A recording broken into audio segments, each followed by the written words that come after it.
kapatalım. Selamlar arkadaşlar. Datça'dayım. Aslında Datça'dan çıktım şu an. Datça'ya geldim. Saat 2 falandı. Biraz kafeye oturdum. İşlere falan baktım bilgisayarda. İşte telefon güncellemeler falan, onları hallettim. Şimdi Datça'nın biraz ilerisinde çok güzel bir koya gidiyorum. Bilindik bir koy değil. Yani o çok meşhur plajlardan biri değil. Bilinmedik bir koy. Yolu bayağı kötüymüş. Gidemeyen de çok varmış. Deneyeceğiz. Muhtemelen gideriz. 18 dakikan kaldı diyor. Bir 10 dakika falan oldu çıkalı. Yani Datça merkezden 35-40 dakika. Tabi bu bozuk yolu çok hesaba katamıyor olabilir. 45 dakikaya kadar çıkabilir. Bakacağız.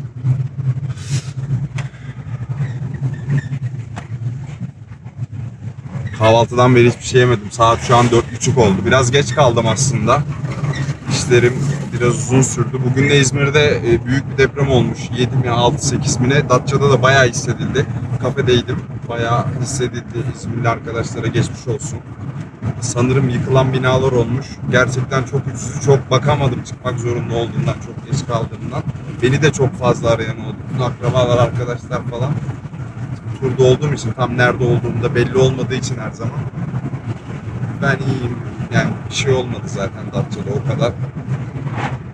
Bayağı hissedildi ama ve uzun sürdü. Kısa bir deprem değildi herhalde. Yani hiç bakmadım da bir 20 saniye 30 saniye sürdü herhalde. Kafenin lambaları falan sallandı.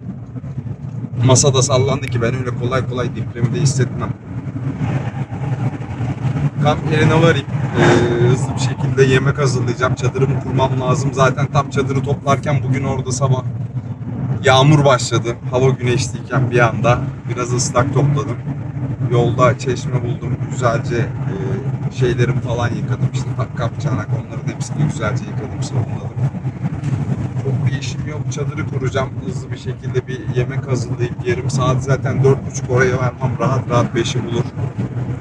Ondan sonra da olta atarım saat işte 6'ya doğru, yemeği hızlı hazırlayabilirsem. Çok fazla bir şey almadım. Hiç buzum yoktu. Buzum erimişti. Önceden de ayarlamadım. Şimdi sanayinin yanından geçerken bir tane araba gördüm. Buz falan diye girdim, oradan buz deposuymuş. 2 tane poşet buz aldım. Onlar çok uzun gitmez. En fazla bir gün götürür beni. 2 gün götürür dolapta. Çabuk geliyorlar poşet buzlar. 5 litreliği dondurunca ama, ki bir günde donmuyor 5 litrelik asla. Dışı donuyor ama ortası donmuyor. O da çabuk çözülmesine sebep oluyor. 2 gün duracak 5 litrelik. 2 gün durunca çok iyi donuyor. Ve beni çok rahat 4 gün 5 gün götürüyor dolapta. Buz gibi her şey. Güzel oluyor. Bu buzlar bir 2 gün götürür. En azından ıvır zıvır aldım. Sosis falan aldım. Onların bozulmasını engeller. Ciğer aldım. Yemek için. Ciğeri zaten bu akşam yerim. Yarın değil öbürsü gün için yol güzergahımda, adını hatırlamıyorum, bir köy gibi bir yerde bir tane bakkalın numarasını buldum. Böyle şeylere Google'dan bakıyorum, arıyorum. İşte 5 litrelik bir tane buzluğa atar mısınız, alacağım falan diyorum. Atıyorlar. Yolda giderken alıyorum. Burası için unutmuştum. Şimdi ayarladım. Muhtemelen zaten yarın orada kalırım. Oraya gidene kadar bir iki koy daha var zaten. Belki 2-3 gün sonra da gidebilirim. Kamp yerine varayım. Yemeğimi yapayım, oltamı atayım. Sonra görüşürüz.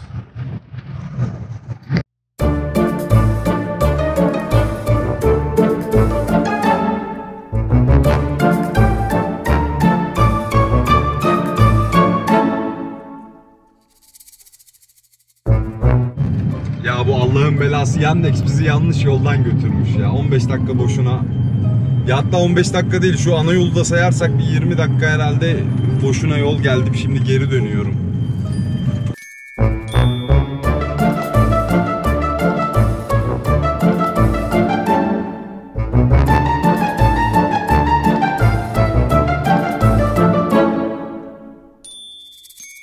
Yola girdik. Yol çok az bozuk, yani bildiğiniz işte toprak yol.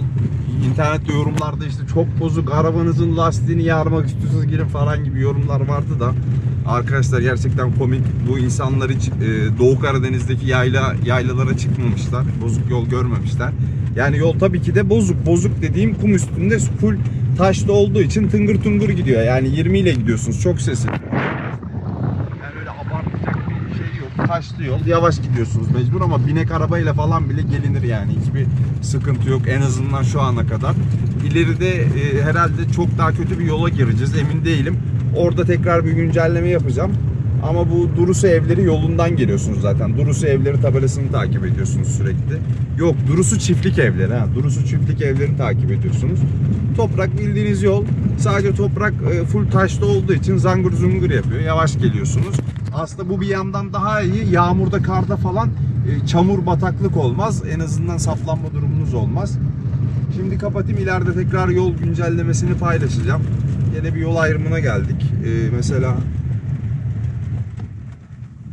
burada işte tamam, bu yol ayrımı internette okumuştum. Durusu Çiftliği'ne gider diyor, 600 metre. Zaten Durusu Çiftlik Evleri tabelası var şurada. Burada da üretim ve kesim sahasıdır. Girmek tehlikeli ve yasaktır diyor. Buradan giriyoruz arkadaşlar. Buradan devam edeceğiz aşağı koya kadar. Muhtemelen buradan herhalde bir 10 dakikalık yolumuz var. Navigasyon 2 dakika diyor ama tabii bu normal yola göre 2 dakika diyor. Biz yavaş gidiyoruz. Hatta bu kesim yolunun yolu daha iyi, taşsız. Vardığım zaman tekrar bu yol güncellemesi paylaşırım gelecek arkadaşlar için. Bu arada buranın adı, bir yerde Çakılkoyu yazıyor, bir yerde Pembe Çakılkoyu yazıyor. Birisi de yorumlarda demiş ki orası Çakılkoyu, Pembe Çakılkoyu değil, oranın adı bilmem ne, öyle deseniz kimse bilmez demiş. İlginç. Buralar başka bir şey diyor herhalde. Görüşmek üzere. Evet, güncelleme yapıyorum. Yol gayet iyi arkadaşlar. Yani tabii öyle mükemmel bir yol değil de bahsettiğim gibi yavaş gidiyorsunuz. Taşlık, işte kayalık yol. Zangır zungur ediyor o kadar ama binek araçla bile çok rahat gelinir. Hiçbir sıkıntı yoktu. Bir yerde toprak çökmüştü yola. Yolun %60'lık bir kısmı falan rahat kapanmış. Orada işte çöken toprağın üstüne verdim bir lastiği. Geçtim. Geçilemeyecek gibi değildi. Yani öyle işte büyük kayalık çukur, işte arabanın altını vuracağım, karteli deleceğim gibi bir şeyler yok asla. Yavaş gideceğiniz bildiğiniz orman yolu. Gayet güzel. Hatta çok keyifli. Manzarası falan süper bir yer. Arkada bir kanyon var. Onu dönüşte drone ile çekeceğim. Şimdi durmadım. Saat geç oluyor. Karanlığa kalacağım diye. Daha gideceğim, kurulacağım. Yemek yapacağım, balık tutacağım falan. Çok işim var. Güzel yere benziyor. Yani çok güzel bir yer çıkacak gibi. İnşallah öyle olur. Yani böyle pek bilinmeyen ve az gelinen yerler genelde iyi oluyor. Millet yol bozuk diye isyan ediyor da yol bozuk olan yerler genelde daha iyi oluyor. Bakın titreşimden telefon düştü tutulacaktan. Yani mükemmel, böyle doğanın içinden geçiyorsunuz. Ormanlık alana geldik. Muhtemelen koya yaklaştık. Sonra gene video paylaşırım. Yol durumunu aktarırım dedim unutmadan. Görüşürüz.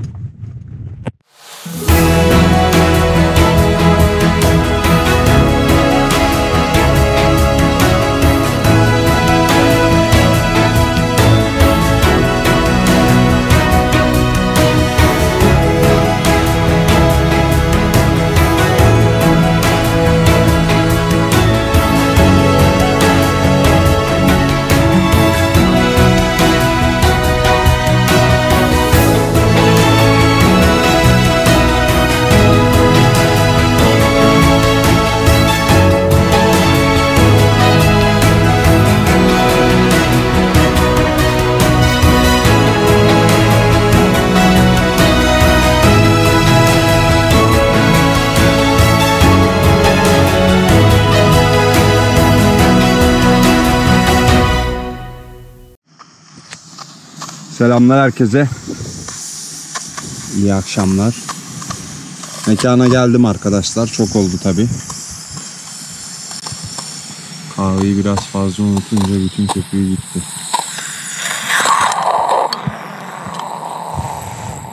Elim yandı bu arada.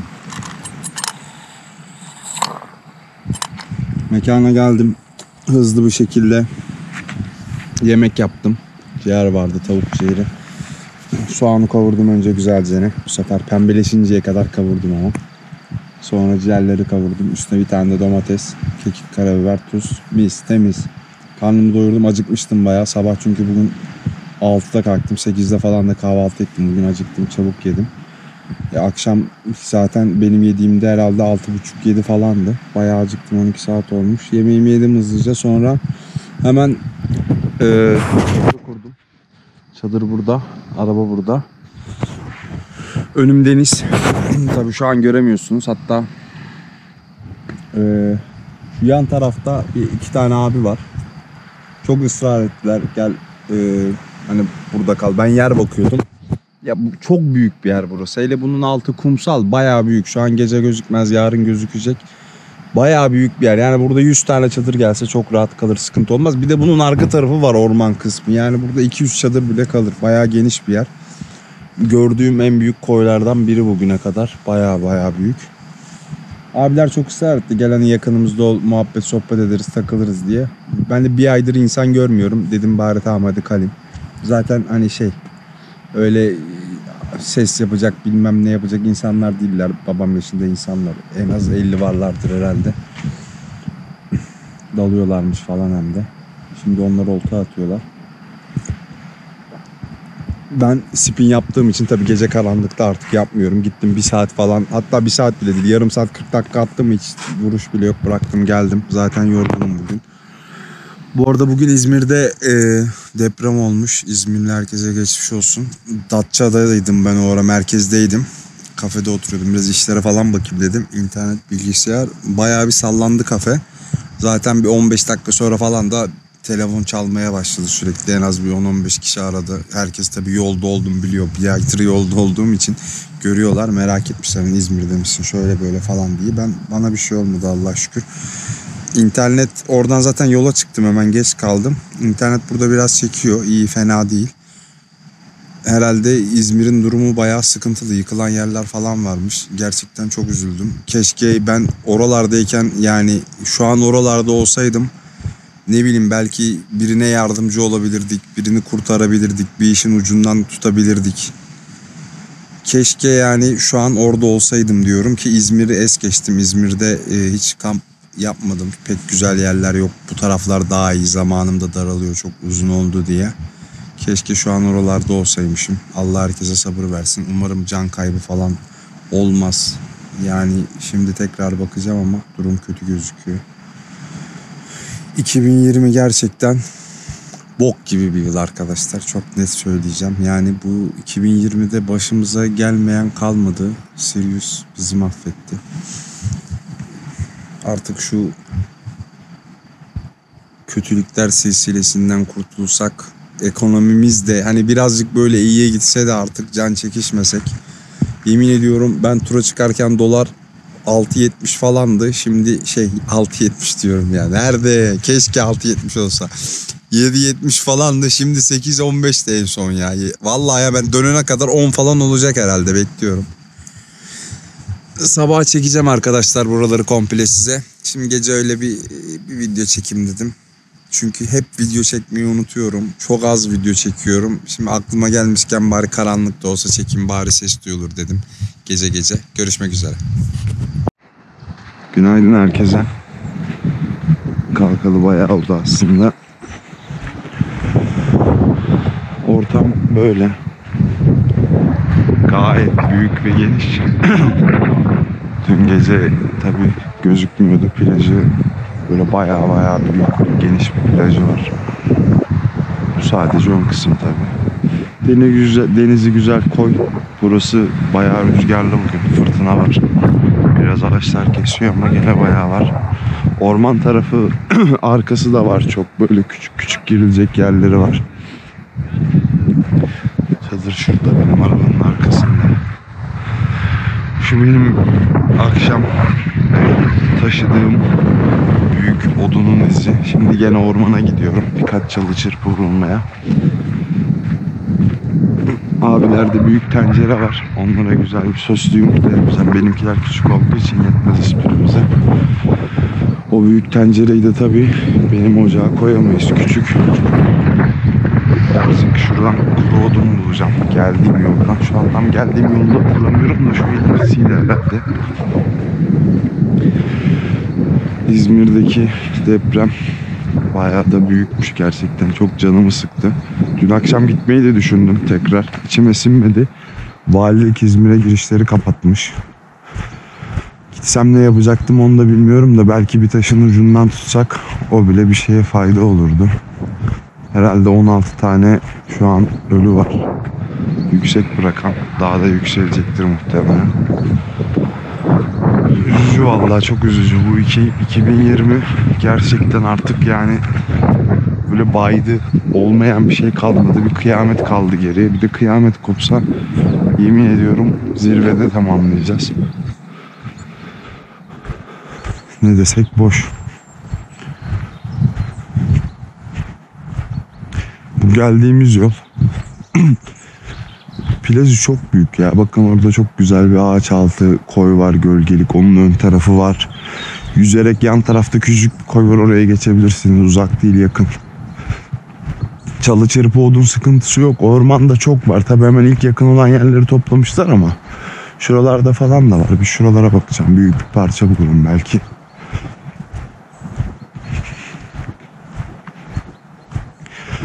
Kozalak, ağaç, çalı çırpı dolu.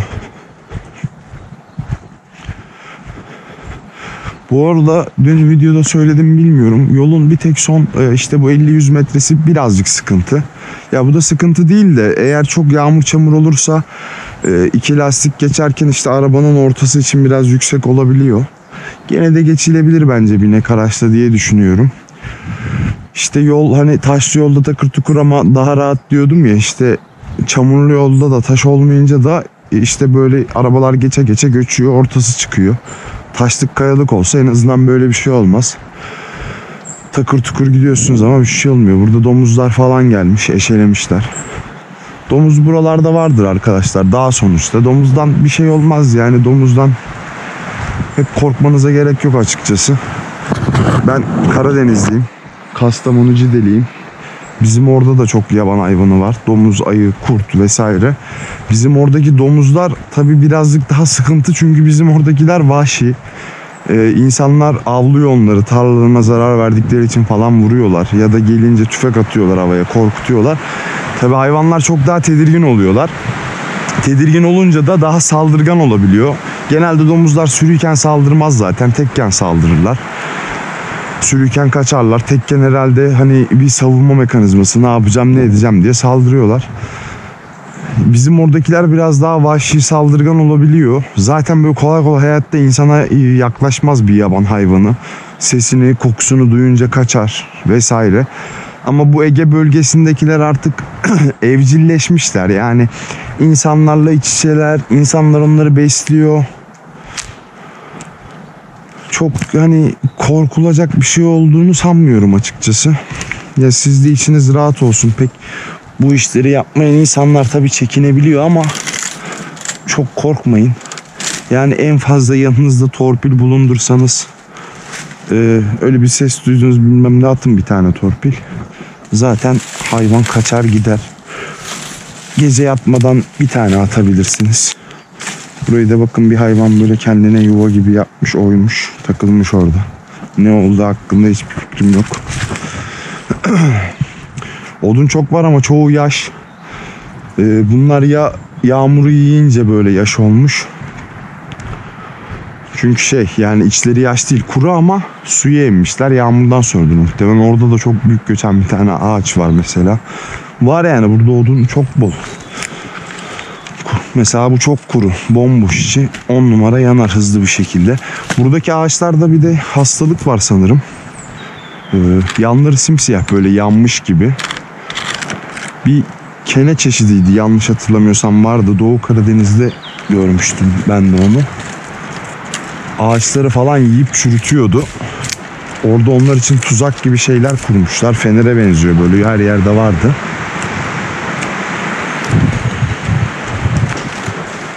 Ağaçlar bu arada çatır çutur ediyor, sanki yıkılacakmış gibi rüzgardan. Şöyle mesela kamp kuracaksınız, bakın tepeye doğru, ağaçlar nereye eğilmiş? Bu tarafa doğru eğilmiş. Bu taraf şu an neresi olduğu hiçbir fikrim yok. Muhtemelen güneşi de tam göremedim de güneş şuradaymış. Batı. Burada rüzgar hep genelde batıdan esmiş. Bu tarafa doğru eğilmiş çoğu. Bunlara bakabilirsiniz, ufak şeyler. Çadırınızı ona göre kurarsınız. Rüzgar olmasa bile yağmur yağar. İşte yağmur çadırı ne taraftan yiyecek, tenteyi ne tarafa açalım, ufak bilgiler verebilir. Bunlar da kuru. Şu kozalaklıyı da alayım. Bunlarla bir yumurta yapacak kadar tık tık ateş yakılır. Bu orman biraz daha gidiyor, böyle çok geniş yani. Sadece sahil değil, bu ormanlara da atabilirsiniz, şuraya, buraya, arkaya, öbür tarafa, yani çok fazla yer var burada gerçekten. Güzel bir yer, sevdim. Dağ yolu yaklaşık ana yoldan yarım saat falan sürüyor diyeyim maksimum. Yavaş geliyorsunuz çünkü, yani işte 10'la 30'la 30-40'a da çıktığınız oluyor tabi de. Yol yani zangur zungur olduğu için yavaş geliyorsunuz. Öyle amşam bozuk bir yolu yok. Odun sıkıntısı yok. Şayet yani biz buraya kendi kamp arkadaşlarımla gelmiş olsam, şu yıkılan bu koca koca ağaçları, bütün ağaçları çekip kışın sağlam bir ateş yakardık. 5 metrelik sahilde, ormana zarar gelmeyecek şekilde. Ateş yakarken çok dikkat edin arkadaşlar ormana. Gece kesin söndürün. Fırtına çıkar, rüzgar çıkar. Oradan kıvılcımlar ormana gider, yanar. Büyük ateşleri su döktüğünüz zaman anında sönmez. Sönüyor gibi gözükür, tekrar alevlenir. O döktüğünüz su ateşin közünde gider. Köz tekrar alevlenir. Keza büyük ateşler, sağanak yağmur bile yağsa sönmüyorlar. Ateş sönmüyor yani yağmurda, tekrar yanmaya devam ediyor. Hatta içine sular düştükçe o sudaki işte oksijeni falan alınca böyle fosur fosur biraz daha alevleniyor bile. Yanmaya devam ediyor. Çok yaşadık öyle yani. İşte kocaman ateş, yağmur yağıyor. Arada bir yerliyorsunuz, ateş hiç sönmüyor. Hatta ateşi bırakın, sabaha bile devam ediyor. Köz kalıyor içinde, üstünü kül kaplıyor. Sabah şöyle yerliyorsunuz, hop ateş tekrar alevleniyor, hiç sönmüyor. Sönmez yani kolay kolay büyük ateş. Dikkat edin. Çamurda hayvan izleri gözükmüyor. Dün gece bir şey duymadım, zaten çok geç yaptık. 2:30 falandı muhabbet sohbet. Abiler çok iyi. Çok eski dalgıçlar. 10 yıldır falan dalıyorlarmış ve sürekli dalıyorlarmış. Bugün onlardan birazcık bilgi ve eğitim alayım. Birisi eski emniyet müdürü, yeni emekli olmuş.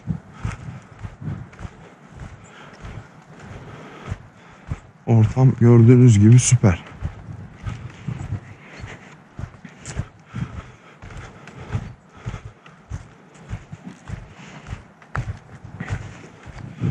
Gelip burada, yani burada bir ay bile kalabilirsiniz herhalde. Bir tek tatlı su kaynağı yok. Belki vardır arkalarda falan. Buraya çok ilginç şey yapmışlar. Etrafını sıvamışlar. Ateş için mi yapmışlar, yoksa ufak bir fırın gibi bir şey mi yapmaya çalışmışlar? Anlamadım. O zaman şimdilik görüşmek üzere diyelim.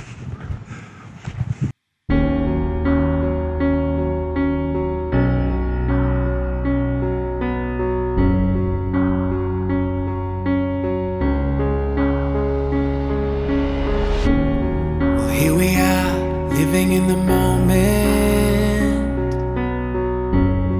and here we are dreaming in the open. Now look around, isn't this a new day? Make a move, doing things a new way, a new way. 'Cause this is our world, and this is our time. These are our plans, we're gonna let them shine. This is our place in the human race, and we won't stop dreaming. No, we won't stop dreaming. Look ahead, we can see forever. You and me doing it together. Light it up, we can be a million stars.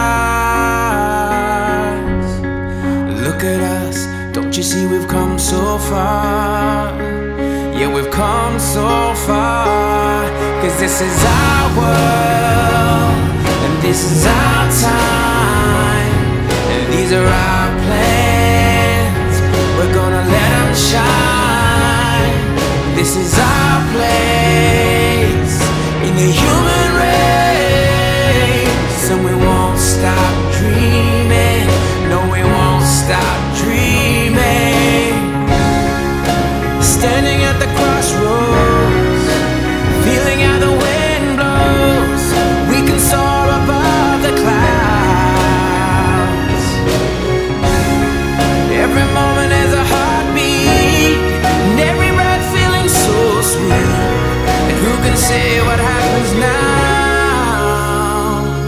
'cause this is our world, this is our time, these are our plans, we're gonna let them shine.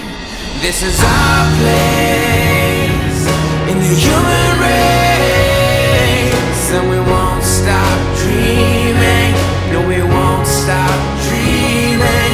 This is our world, and this is our time, and these are our plans, we're gonna let them shine. This is our place in the human race, and we won't stop dreaming, no we won't stop dreaming. This is our world, and this is our time, and these are our plans, we're gonna let them shine.